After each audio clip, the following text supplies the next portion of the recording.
उस्मान साहब, आपको लगता है कि पाकिस्तान को भी इस तरह के मुआहदे की तरफ में शामिल होने के लिए दबाव हो सकता है और दबाव में लाया भी जा रहा हो, क्योंकि अगर सऊदी अरब और दीगर ममालिक जो हैं वो शामिल हो सकते हैं, तो क्या पाकिस्तान भी फिर इस तरफ नजरसानी करेगा, लगता है? जी, गुज़िश्ता हफ्ते हमारे जो मिनिस्टर हैं राना सनाउल्लाह, उनका ये कहना था कि अगर सऊदी अरेबिया टर्की इस हवाले से कोई फैसला करते हैं तो पाकिस्तान को उनके फुट स्टेप को फॉलो करना चाहिए। जबकि दूसरी तरफ इसहाक डार साहब जो हैं वो कैटेगोरिकली कह चुके हैं कि हम किसी सूरत में इसराइल को तस्लीम नहीं करेंगे। तो it is yet to be seen, लेकिन मेरे ख्याल में अगर सऊदी अरेबिया ज्वाइन करता है तो नो डाउट एक मोमेंटम बनेगा। और लेकिन पाकिस्तान की कोई गवर्नमेंट भी नहीं चाहेगी कि कश्मीर के हवाले से जो हमारा आर्गूमेंट है वो डाइल्यूट कर जाए, क्योंकि दोनों जगह की अगर हम एनालॉजी देखें तो इलीगल सेटलमेंट्स दोनों तरफ हैं। दोनों तरफ जो है जिस तरीके से एक बर्बरियत और हमने सफाकाना किस्म का सलूक देखा मुसलमानों के साथ कश्मीर में और वहाँ पे गजा के अंदर, तो मेरे ख्याल में पाकिस्तान की डिप्लोमेटिक जो कंसिस्टेंसी है सिंस 1948 उसको डेंट पड़ेगा। और जो मॉरल ग्राउंड जिसके ऊपर खड़े होकर हमने आर्गूमेंट बिल्ड किया है, तो मेरे ख्याल में पाकिस्तान शायद इस तरफ जा सकता है। लेकिन जैसे मैंने पहले कहा, क्विड प्रोको की पॉलिसी कि अमेरिका हमें क्या ऑफर कर सकता है, तो पाकिस्तान के अंदर से ये आवाज का उठना, एक कैबिनेट मिनिस्टर का ये कहना कि हमें टर्की पहले इजराइल को तस्लीम अपना करता है। आजकल डोनाल्ड ट्रंप जो है हमारे जो सियासतदान हैं और हमारे जो इस वक्त हुक्मरान हैं उनकी बहुत तारीफें भी कर रहे हैं।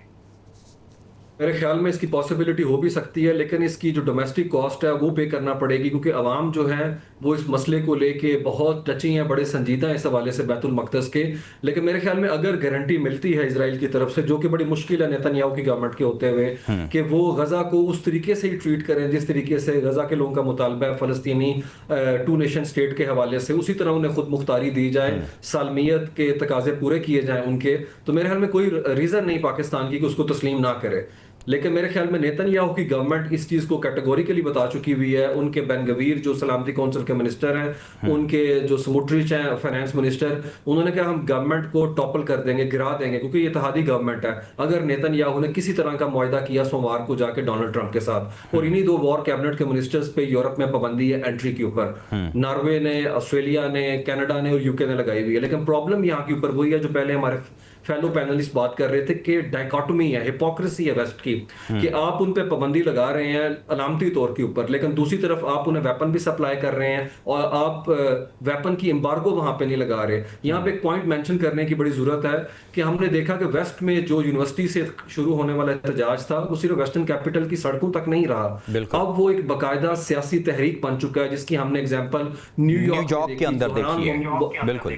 और अभी हमने यूके में भी देखेंगे, क्योंकि यूके में कल ही जो ज़हरा सुल्ताना है वहां की बड़ी लीडिंग और सोशल मीडिया में बड़ी प्रोमिनेंट मुस्लिम जो लेबर पार्टी की रुकन है, जिनकी रुकनीत मुअत्तल कर रखी हुई है पिछले साल से लेबर पार्टी ने, उन्होंने जेरेमी कोर्बन के साथ मिलकर एक नई पार्टी का बनाने का ऐलान किया। उनका इल्जाम है कि लेबर पार्टी दाएं बाजू की तरफ झुकाव रख रही है और जिस तरीके से इसने गजा के लोगों के हवाले से अपने वोटर्स को धोखा दिया है यूके के अंदर, उसके बाद जो डिसग्रंटल्ड कम्युनिटी है, स्पेशली मुस्लिम अक्सरियती इलाके जो हैं, उनके लोग इस पार्टी के अंदर शामिल हो जाएंगे। लेकिन ये कितनी मौसर रहती है, क्या ये वोट टैप कर सकेगी? नो डाउट जेरेमी कोर्बन एक बड़ा नाम है और वहां के जितने भी लेफ्ट लीनिंग लोग हैं, वहां की कुव्वतें, अभी हमने देखा वहां पे पैलेस्टाइन एक्शन को जिस तरह टेररिस्ट ऑर्गेनाइजेशन डिक्लेयर किया गया और लोगों को वहां पे अरेस्ट किया गया। मेरे ख्याल में वेस्ट के अंदर जो लेफ्ट का वोकिज्म है, लेफ्ट के जो लोग हैं, वो उस मोमेंटम को जनरेट करने में बड़ी हद तक कामयाब हो गए हैं। अदरवाइज ये बड़ा मुश्किल था ये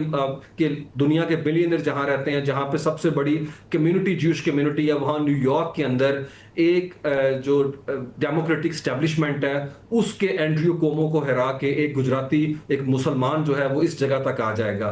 तो मेरे ख्याल में ये हीट फील की जा रही है वहां पे, और जैसे डॉक्टर ग्राउंड बनाया जा रहा है अमेरिका में मेगा बेस, जी ग्राउंड बनाया जा रहा है और रेजिस्टेंस आ रही है वहां पे मेगा बेस में भी ये बात की जा रही है मेक अमेरिका ग्रेट अगेन के अंदर, कि हमारी स्ट्रेटेजिक कॉस्ट बढ़ रही है मिडिल ईस्ट में इसराइल को सपोर्ट करने की, पूरी दुनिया में रेपुटेशन को हमारी डेंट पड़ रहा है और हमें उस तरीके से माइलेज नहीं मिल रहा इसराइल को सपोर्ट करने के हवाले से। ठीक है, ब्रिगेडियर साहब आपकी तरफ आऊंगा। क्या आपको लगता है कि पाकिस्तान इतना खतरनाक फैसला करेगा अगर पाकिस्तान की जो हुक्मरान जमातें हैं वो जो अब्राहम अकॉर्ड के अंदर शामिल हो जाती है, तो दूसरी जानिब जो मजहबी जमातें हैं और पाकिस्तानी अवाम के हवाले से भी एक तासुर है कि वो बड़ी जज्बाती है, तो वो इतना बड़ा फैसला तस्लीम करेगी पाकिस्तानी अवाम, जिसको एक लंबे अरसे से सिखाया गया कि ये ऐसा नहीं हो सकता, जो इसराइल को तस्लीम नहीं किया जा सकता?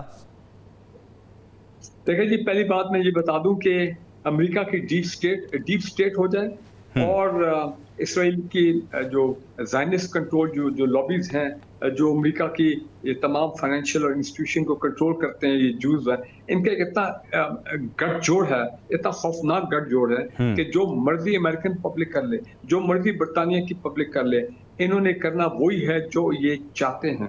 और आप 2 साल से देखें क्या कुछ नहीं हुआ। करोड़ों लोग निकले यूरोप अमेरिका में। आप मुझे बताएं कोई फर्क पड़ा है कि इसराइल की बॉम्बिंग में कोई कमी आई हो, या अमेरिका ने जो वेपन सप्लाई किए इसराइल को अपना ये तमाम मैसेकर्स करने के लिए, मिलिट्री इक्विपमेंट, बॉम्ब वगैरह, हार्डवेयर गजा में, इसमें कमी आई? No, not at all. तो लिहाजा ये अब छोड़ दें कि पब्लिक प्रेशर काम करेगा अमेरिका में या सर, पाकिस्तान की पब्लिक की बात की जा रही है, पाकिस्तान की पब्लिक की बात की जा रही है। मैं आ रहा हूँ। हमारे डिफेंस मिनिस्टर साहब ने 2 दिन पहले एक इंटरव्यू में कहा था कि जब अब्राहम अकॉर्ड्स का वक्त आएगा तो फिर पाकिस्तान अपने इंटरेस्ट के मुताबिक पाकिस्तान फैसला करेगा। अब आपकी बात सही है, जरा गौर से सुने जो मैं बात करने लगा हूँ। बिल्कुल पाकिस्तान पर जरूर प्रेशर होगा, I am sure, under the table, side of the table, behind the curtain, कि पाकिस्तान अब्राहम अकॉर्ड में आए तो पाकिस्तान को ये कुछ जो है अपना चीजें जो है वो दी जाएगी। ये टिपिकल तरीका है जिस तरह अमेरिकन जो है वो ये काम करते हैं। अब पाकिस्तान में मैं आपको आज बता दूं, मैं नाम नहीं लेता हूँ, देयर आर लॉबीज इन पाकिस्तान जिनको मैं ये कहता हूँ क्लियरली सोशल मीडिया पे प्रो इसराइल लॉबीज हैं, फैली हुई पाकिस्तान में, हमारी मीडिया में भी हैं। मैं उन एंकर्स के नाम भी ले सकता हूँ लेकिन मुनासिब नहीं समझता हूँ। लोग सारे समझते हैं कौन से ऐसे हमारी मीडिया एंकर्स हैं जो कि इसराइल की सपोर्ट में जनाब वो ट्वीट्स करते रहे सोशल मीडिया के ऊपर। बिल्कुल एक्स पर ट्वीट्स किए गए हैं। जी, आजकल चुप इसलिए है बिकॉज पब्लिक सेंटिमेंट जो है वो बहुत नेगेटिव है गजा की वजह से। ये रिलीजियस पार्टी जहां तक ताल्लुक है, रिलीजियस पार्टी आप याद रखें ये कॉम्प्रोमाइज हो जाएंगी।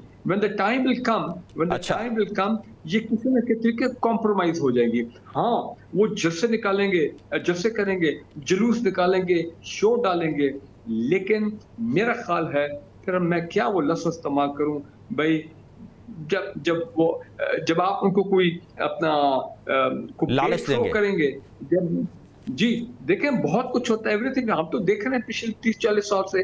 तो मैं बिल्कुल ये जो रिलीजियस राइट की जो लॉबीज हैं शोर डालेंगे, लेकिन मेरा ख्याल होगा वही जो कि गवर्नमेंट ऑफ पाकिस्तान चाहेगी और जो रियासत पाकिस्तान चाहेगी। अगर फैसला हुआ कि हम इस अब्राहम अकॉर्ड में जाते हैं और ये पाकिस्तान के इंटरेस्ट में है, और जारी बात है जो डिसीजन मेकर हैं वही। तो आपके नजदीक पाकिस्तान को क्या दिया जा सकता है? ऐसा क्या है जो पाकिस्तान को वो इस मुआहदे के अंदर शामिल होने के लिए ऑफर किया जा सकता है? ऐसी कौन सी चीज है जो पाकिस्तान को बहुत ज्यादा जरूरत होगी? देखिए, पहली बात तो ये कि उन्होंने बड़े systematically over the last few decades Pakistan को ये IMF के कर्जे में और शिकंजे में ऐसा उन्होंने पाकिस्तान को बांध दिया है कि हमारे लिए निकलना मुश्किल हो रहा है। हमारी तमाम decision making, economic decision making, हमारे बजट अब हम नहीं बनाते हैं, वो IMF बैठ के बनाता है। इतना हमारे घेरा जो उन्होंने तंग कर दिया है, और कर्जों में डुबोए जा रहे हैं, अरबों डॉलर ऐसे खुल के वो दे रहे हैं। उनको पता है कि एक वक्त आएगा कि हमने इनकी इकोनॉमी को बिल्कुल टेक ओवर कर लेना है, और फिर जो हम चाहेंगे हम इनसे करवाएंगे।